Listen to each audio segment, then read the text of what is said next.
What's up, everybody? Joe Williams here.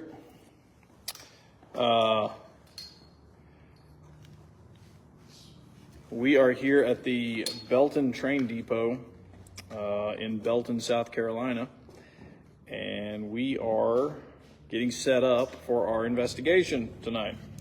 We are on the hunt for, you guessed it, ghosts, spirits, paranormal things, things not of this world or previously of this world, you name it, that's what we're doing. We are currently in the midst of our setup period right now.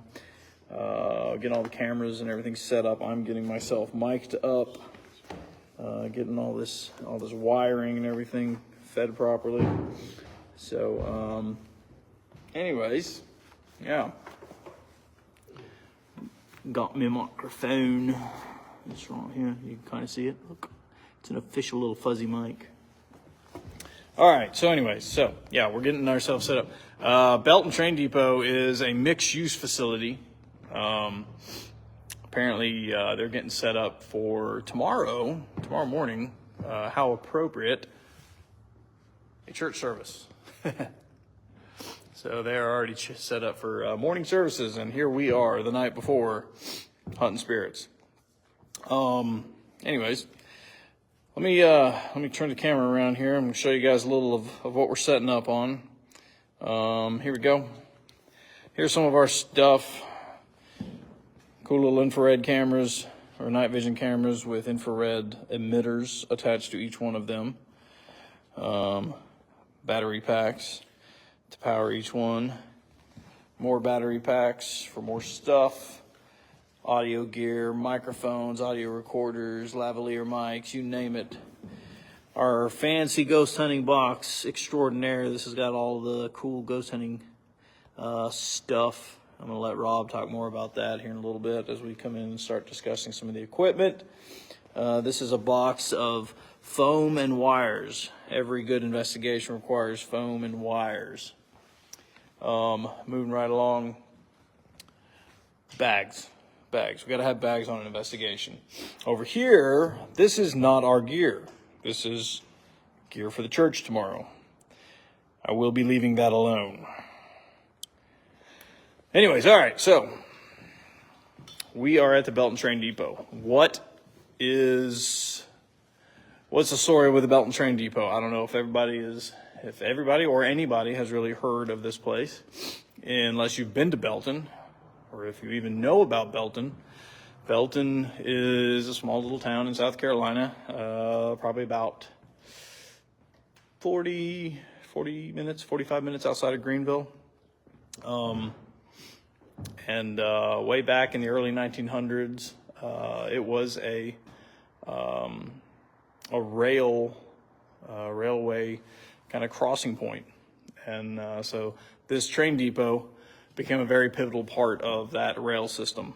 I think at the height of their heyday, of their railroad heyday, they had something to the effect of like 80-something trains that would pass through here a day.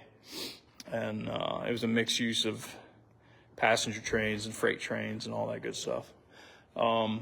Anyway, so years passed, and the railways slowly were getting used less and less. So I think it was in 1961, I think is, if I'm recalling that correctly, passenger trains stopped coming through here. At that point, it would all be freight trains. Freight trains come through. And now, here we are, 2023, and there is one train that passes through Belton now. It's a freight train. It goes one way, it goes the other way. So, not so much a rail depot anymore. Now, the Belton Train Depot is a museum. Museum and an event center. And people can use some of the bigger spaces for wedding parties and church. Gatherings, parties, whatever, you name it. It's available. What's up, Jason Biggs? How you doing, buddy? Good to see you on here, man. So anyways, all right, so Belton Train Depot. So yeah, it's used for a lot of things. As I was saying, a museum is kind of its big current function. So I'm going to walk you guys kind of through here real quick, and we're going to take a look. I am going to be popping the lights on so you can kind of see what what the rooms look like before we actually get into the investigation part of it. To show you, with the night vision and everything like that. So we're gonna pop some lights on here in a sec. I'm gonna go down this ominously scary stairway, the one that I understand a lot of people don't realize is here till they've fallen down it. So here we go. All right, throwing some lights. Kind of a library-ish records keeping room.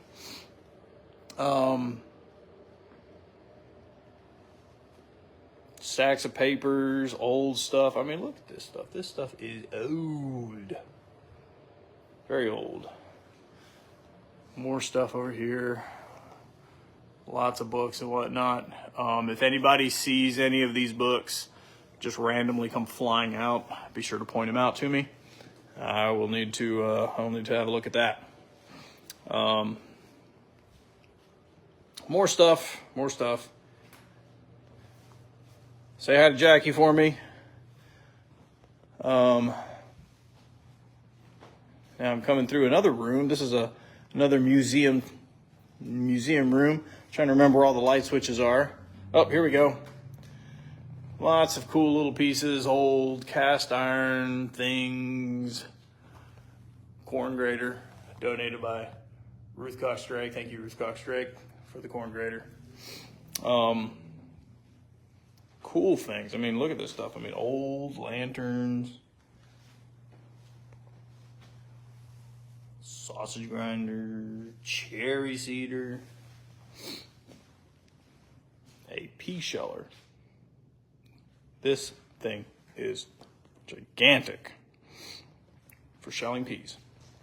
Anyways, all right, moving on. So, as you can see, this is a room that really delves into a lot of the history of Belton.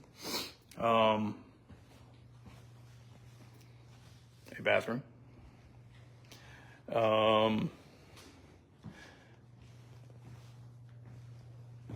Various things.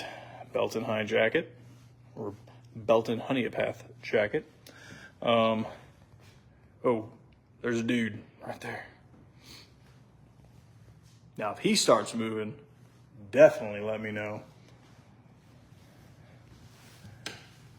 All right, so here we go. Lights on. So, more things in the exhibits. Talking about old Belton and just various things. Little baby clothes and baby shoes. Let me just put it out here right now. If those or those start moving, I'm out of here. All right, so here we go. Moving on. Various stuff. Big old classic antique double bass. Very cool.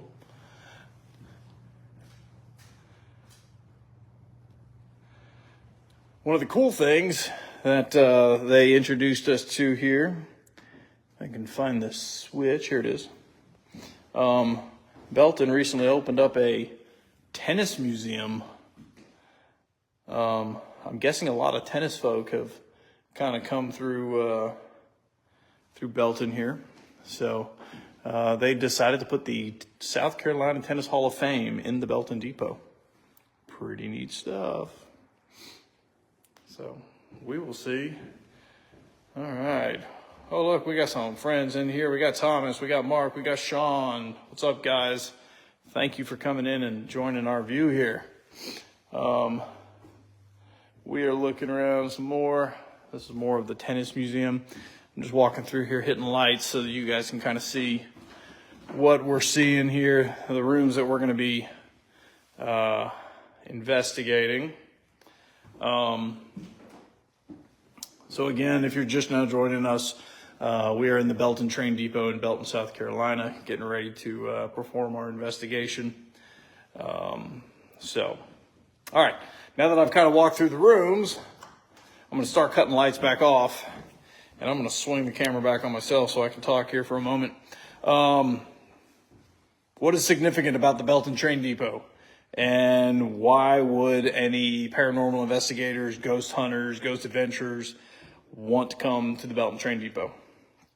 Well, legend has it, stories told, experiences experienced.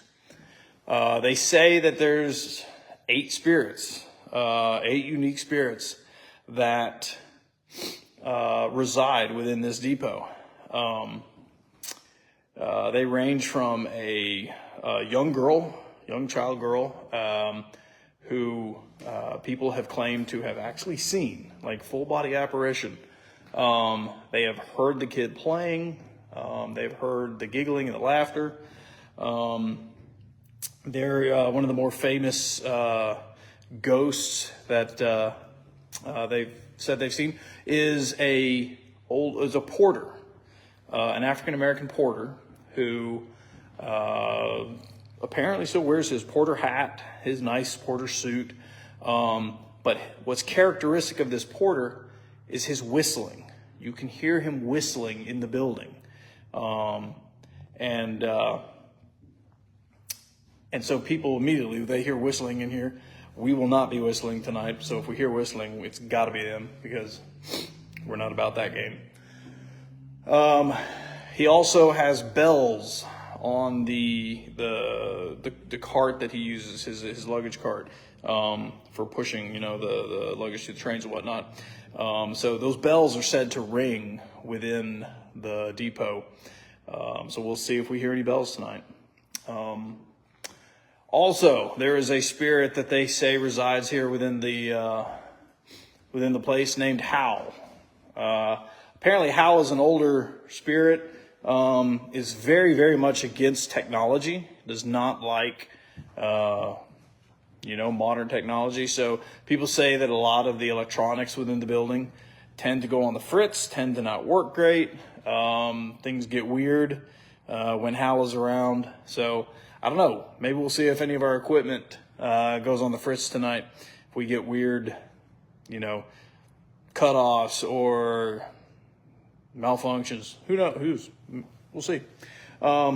Maybe this live feed will go weird. I'm going to try not to let that happen, though.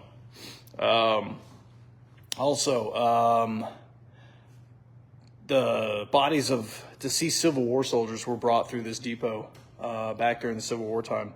So there are some that say that a Civil War soldier comes through here. We'll see what that's all about, if there really is one.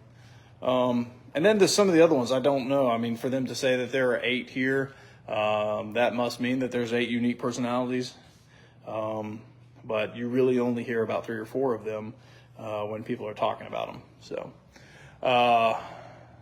anyways, yeah, so not a large site, but it's got some unique rooms and some unique spaces. And we're going to be investigating each one of them. We're going to be setting up a camera in the prime locations for our static cams.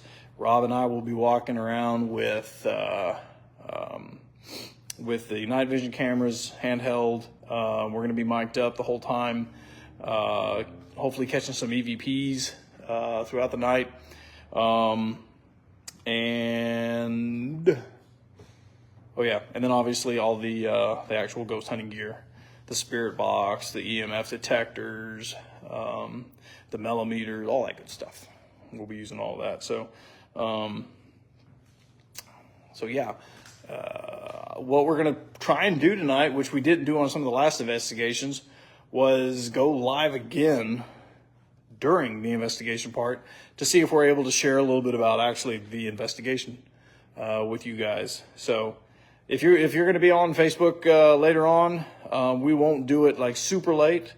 we'll definitely do it as we get into to the investigation, get things started, get all the lights off. Speaking of, I think Rob just went walking by somewhere and he's scouting some areas back here in the back. Yep, here he goes. So let's go over here. Here's Rob. Rob doesn't normally get on the live feed, but there's Rob. It's going, guys. So yeah, so we're getting set up. Hopefully we'll be fired up here in just a moment and get this thing going. If you guys have any questions, please throw them on the Decon Fear page. We'd love to answer them.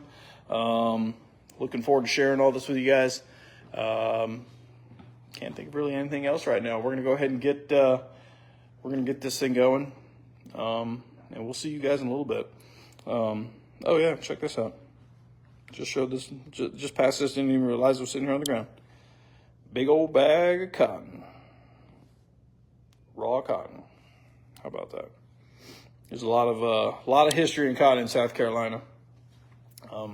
Shoot, I remember as a kid driving through South Carolina, just seeing fields upon fields of cotton. And it's always so cool to see. It's beautiful. Anyways, all right. Back to cutting some lights off and getting this gear finished putting together. I still have to put the rest of the audio equipment together. That's my job. Audio, I guess, because I like to hear myself talk, right? Anyways, so anybody on with us right now? Ooh, look at that. It's dark. Oh, scary. Anybody on with us right now have any questions? Anybody? Oh, wait. I left that light on.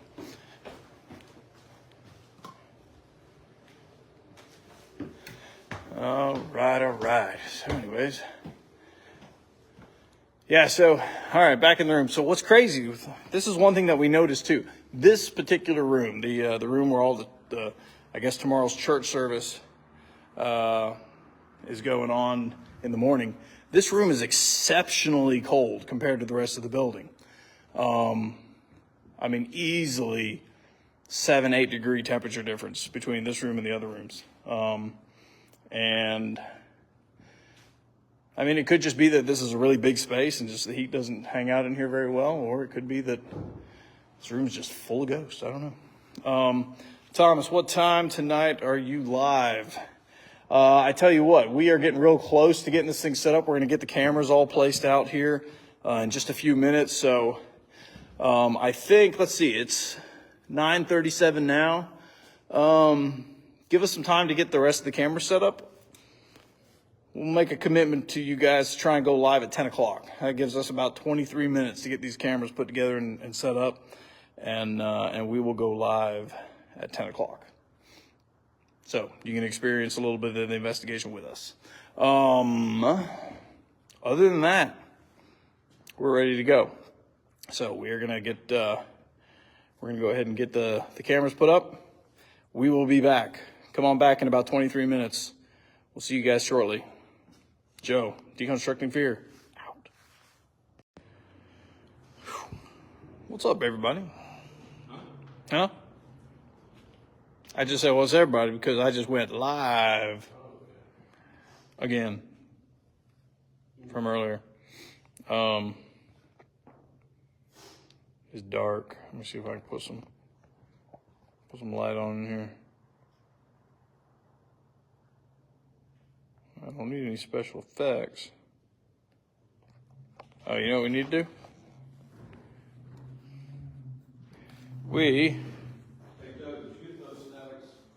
Yep. Okay.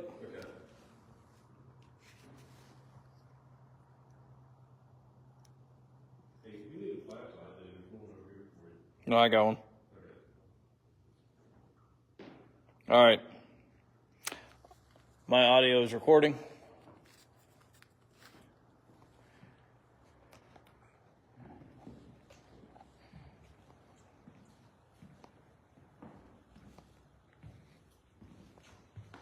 Let me check your audio out. Oop, don't move.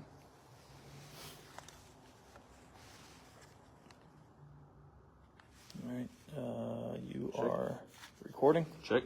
Yep.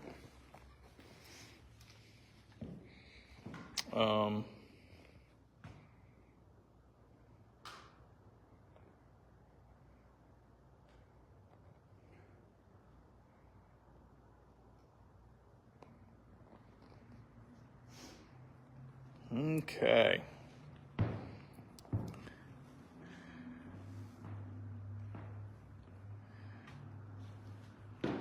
It's dark. Where am I getting that light coming from? That's a good picture. Look at me. Look at me all bathed in purple, beautiful light there. Anyways, all right. All right, everybody. We're getting this thing underway. It's dark right now. I'm going to figure out how to give you some better light here in just a moment. I'll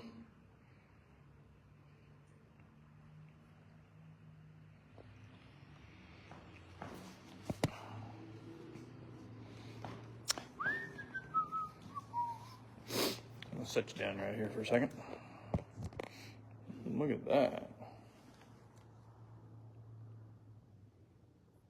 There once was a depot.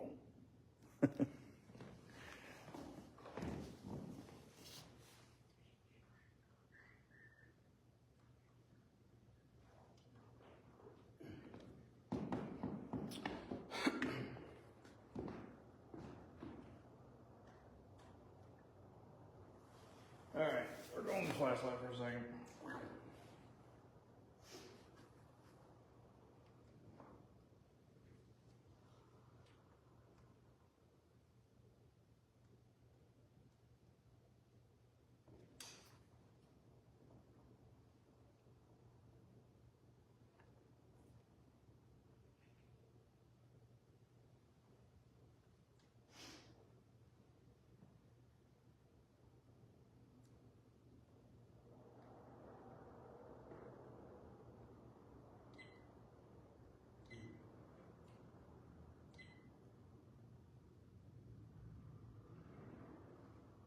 It's ready. Anthony, waiting for connection.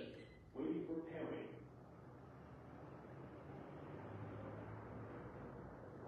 All right. Here we go. What's up, everybody? Good to see all you beautiful people online. Oops. Got my camera. IR light. Good stuff. We are here at the Belton Train Depot. We are getting this investigation tonight started. Well,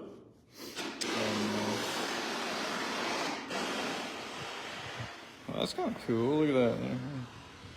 Put my phone on there. The IR sensor's going crazy. Anyways, all right. One of the cool things, I'll spin the camera around here. You can kind of maybe see it in the dark. Look at that. We have a laser field set up tonight.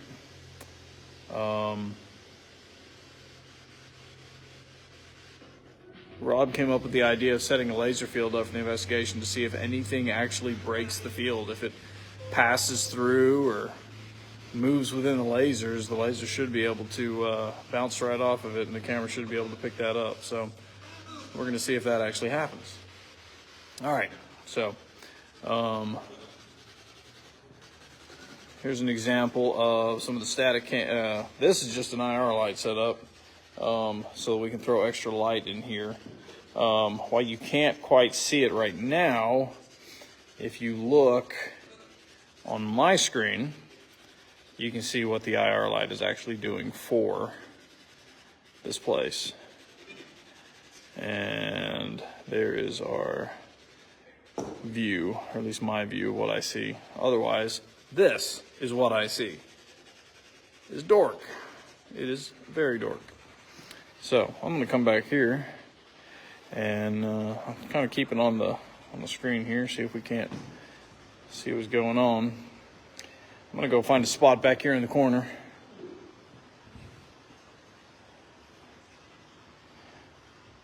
And see what we can see. I'll tell you what, if any of you guys see anything jump out in my field of view while I'm maneuvering, like these crazy scary stairs that are hard to see in the dark, and I'll be sure to let me know.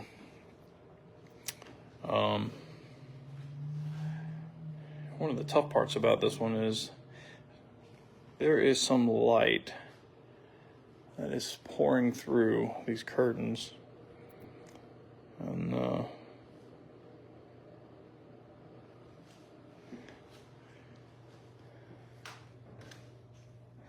right, so here we are. This is one of the museum rooms. Lots of old-timey stuff back here, and we have one camera set up. You can see the IR light just blinding my camera. Here we are. So I'm going to give you guys a look real quick. So this is what this particular camera is showing. I don't know if that's even going to focus. Focus, buddy. It doesn't want to do it. There you go. So you can kind of see what it looks like up above. Not a whole lot going on. Onto the camera, that's what we see. So, all right. Moving on.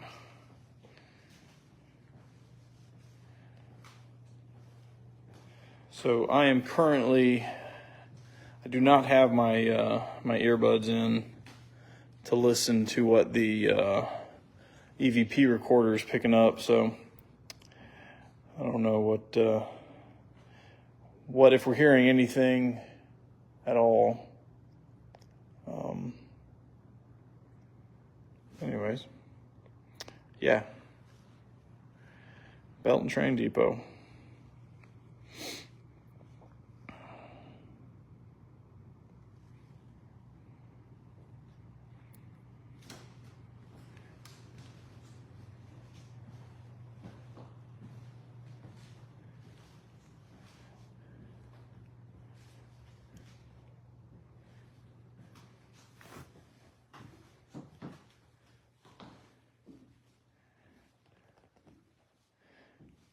Back here in the Tennis Hall of Fame. There's another one of our static cams set up here. Give you a look at what it is seeing. So it's kind of looking at the room from a kind of a split perspective. Two different rooms side by side.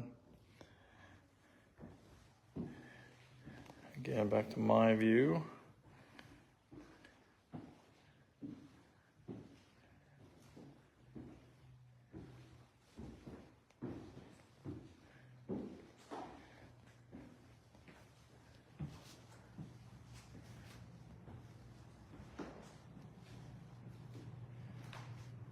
All right.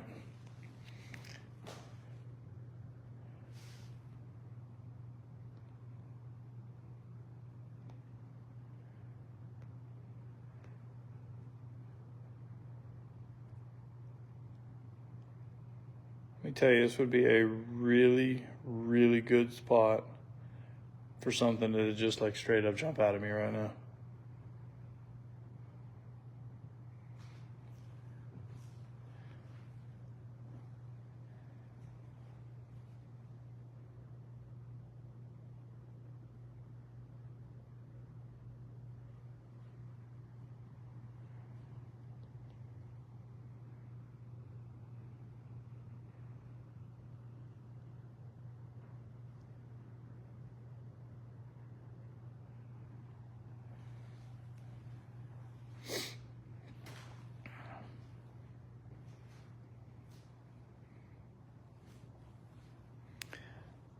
I swear I keep coming back to that chair up there.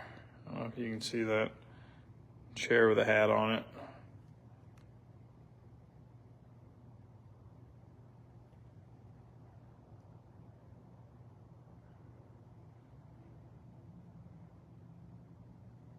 Keep expecting that hat to move or something. But it's way up at the top of a shelf. So if that does move, something, let me tell you. Okay.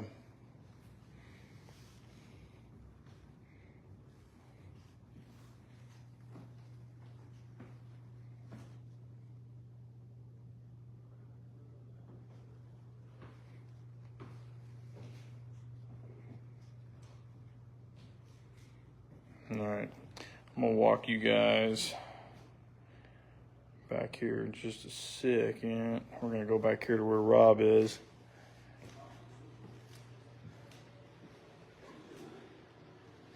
Rob, sounds like he might be communicating with something. Let's go take a look. Listen. I know if you can listen, you can talk to us.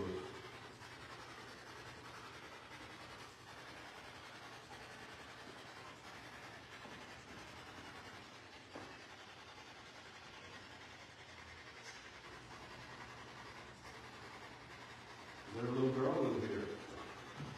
And the son was your name.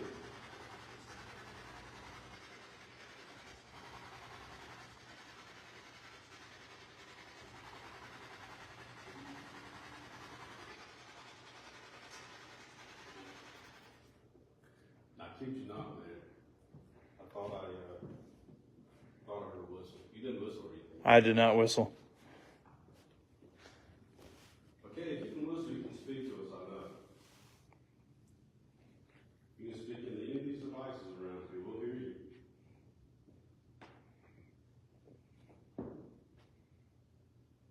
We'll be extra quiet.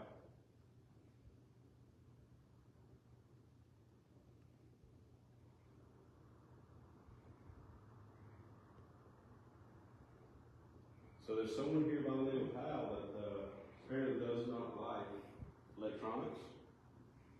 There's a lot of electronics through this building tonight. We'll be okay if you want to play with them. Give us some trouble.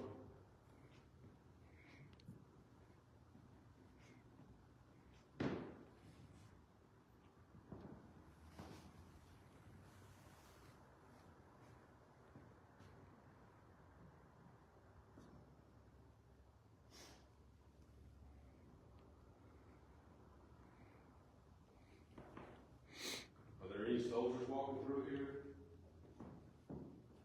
We know you gave your life for this country. We'd like to thank you for that.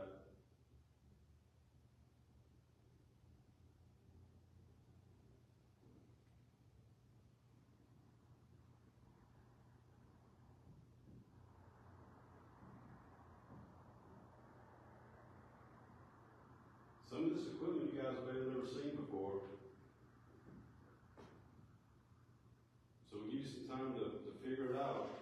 He's speaking to this device so we can actually hear you real time.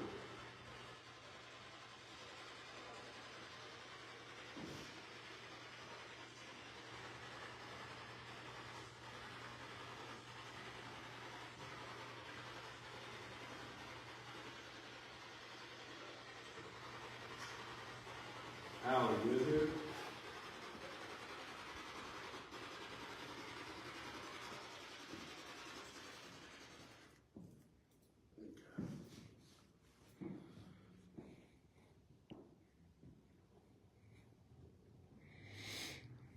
Not getting very much in here. No. I swear I did think I thought I heard a whistle while ago. You got your ears in? Yeah. Okay. I probably need to put mine in. I didn't have them in when I heard the whistle. Oh yeah?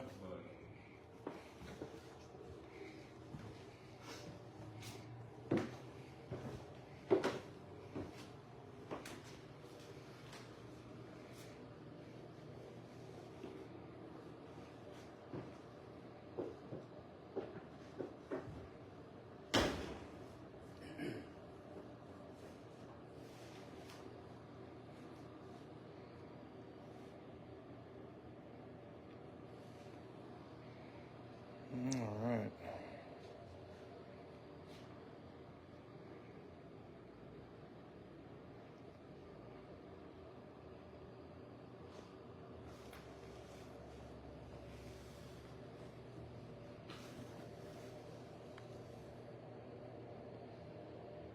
There's a brick.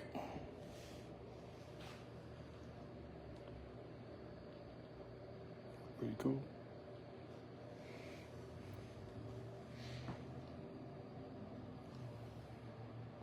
Okay.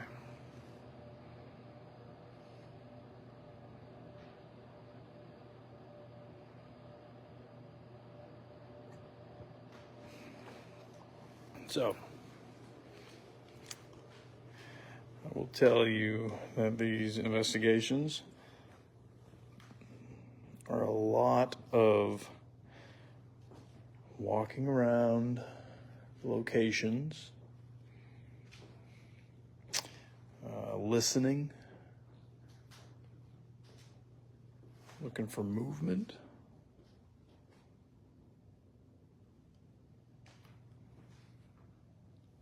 I hate that freaking mannequin. Let's see that mannequin. There he is. I think it was on. Oh, forgot that these things had motion sensors on How did you do that? them. Oh man. At least I think they have motion sensors on them. It does. It was going on and off earlier.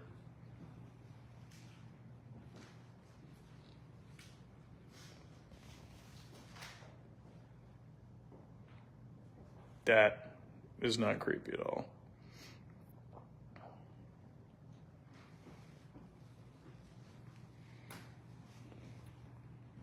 So I'm guessing back in here, I wonder where they had the bed at that time. Which Where bed? Where the little girl was known to lie down in. I don't know. I wonder if it was back in here or if it was up front, where we haven't been yet. Good question. That's a good question. All right, hey, look at that. Lights went out again.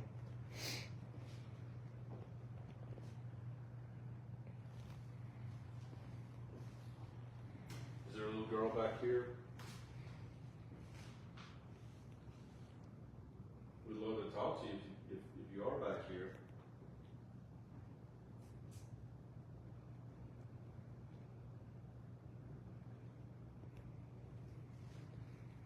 We're kind of interested as to why you'd be here at the train depot. We'd love for you to answer that question for us tonight at some point.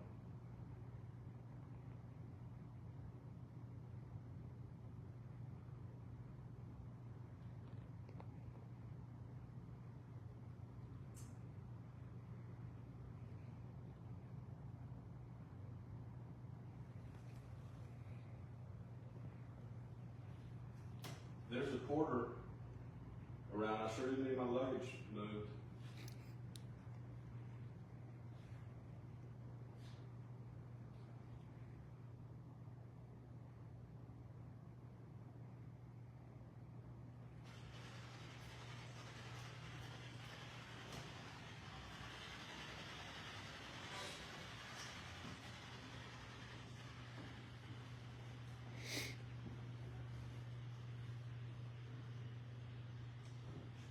Is there anybody here that can talk to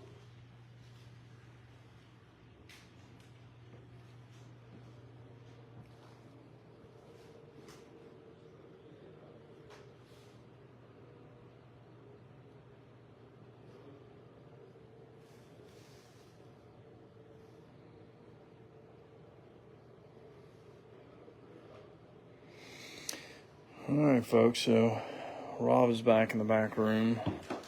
He is making an attempt to communicate. He's got the spirit box with him, scanning all the frequencies that come through there.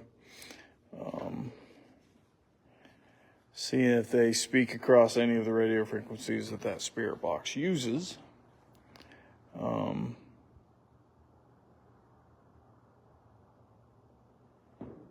In the meantime,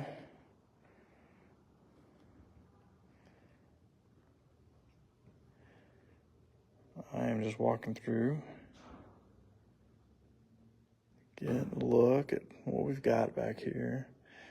Back in the big main hallway room where they've got church set up for tomorrow morning.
I will be back momentarily, folks. I'm going to do a little equipment check on something, and I will fire the live back up.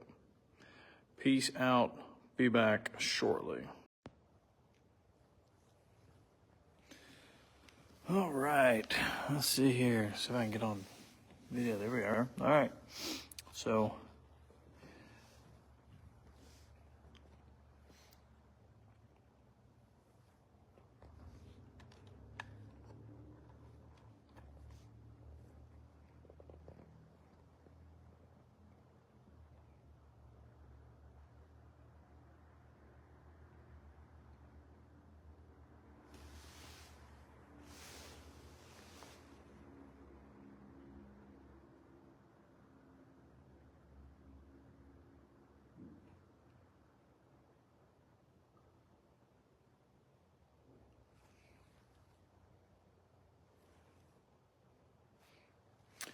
hey guys. So, I'm going to put a little light on my face here. If I can see.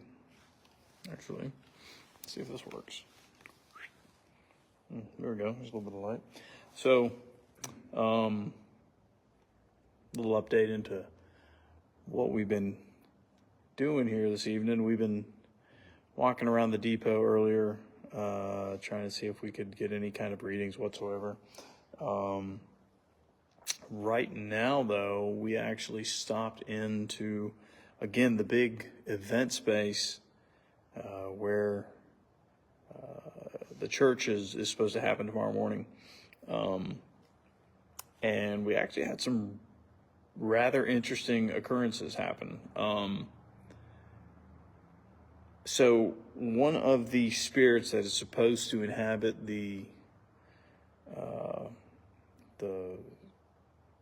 depot here is a porter who walks around and I guess does what porters used to do: punch tickets or make sure people's luggages got to the proper train cars they needed to go to. This particular porter, the legend says, was an African-American individual. And he wore the traditional porter garb. What they say about that particular porter, though, is that he's known to whistle around the depot here. And occasionally you will hear the bells of his cart. I guess porters had, like jingle bells of some sort or something that they could jingle or ring or ding or whatever, they do with those bells.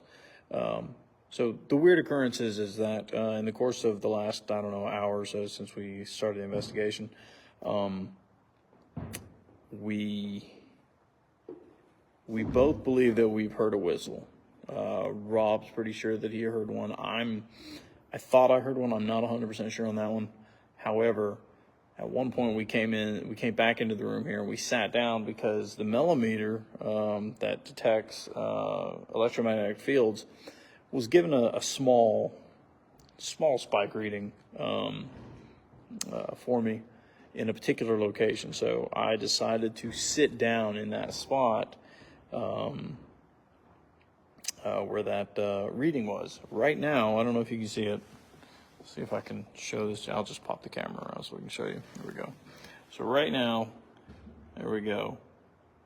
Ooh.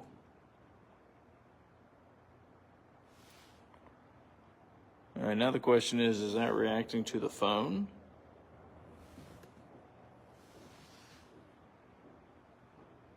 See, that's a good question. Is that reacting to the phone, or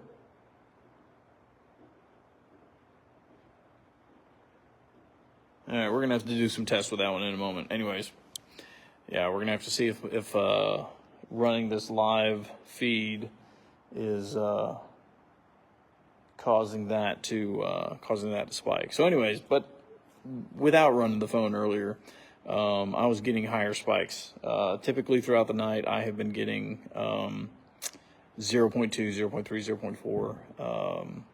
And then we got to this one space, and I was getting like 0.5, 0.6, and then it jumped. It went up to 1.0, 1.1. And I sat down, and Rob and I started having a conversation. As we were sitting here, no joke, we both heard bells. I mean, and it was one of those that we both just looked at each other immediately and were like, did you hear that? Yeah, I heard that. He heard that. So we're hoping that the equipment picked up the bells.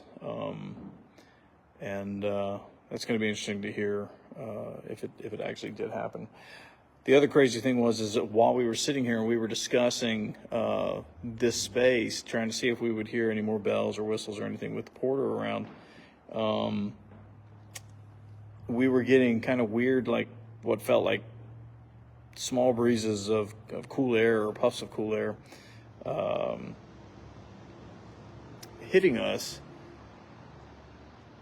And so we started running the infrared thermometer to gauge temperature around us. And for the most part, things were, in this particular spot, were floating around 62, 63 degrees. And then I moved the thermometer back over to my left to the seat. There's like 2 seats to my left. And the temperature when I moved it there dropped to 59 to my left. And Rob made a comment and he asked me what my reading was, and it had been sitting there at like 0.2, 0.3 to my left for the longest time. And then I happened to look down, and it was staying steady at 2.5, which is, for what we've been having tonight, is pretty good spike. That's pretty solid. The interesting thing, though, is that when I just put the camera on it earlier, as you guys were watching, that thing took a big jump. Let's do it again. Let me see. Testing the theory. Does this thing pop up as I bring the phone as I'm... Oh, yeah, there it goes again. It has to be the phone causing that spike. That's weird, though. Bring it back. Bring it further back. We're losing it. All right, let's bring it closer. Yeah, it's the phone. It's got to be the phone. Too coincidental. I think let's debunk that right there. There's Rob. Getting some footage of me, getting some footage of... All right, look at that. So now we're at 0.0 on the millimeter. Bring the phone back. Do we jump again? We jump again. All right. I think we can kill that one. All right. So anyways, yeah. Bells. So far, bells has been the highlight of the night. And a possible whistle. We'll see. We don't think anything else has communicated with us yet, but we're going to keep trying. And go from there. So if we get anything else coming up, I will be sure to jump back on the live and see if we can pull you guys in on some exciting events. Until then, be back to you. Stay frosty.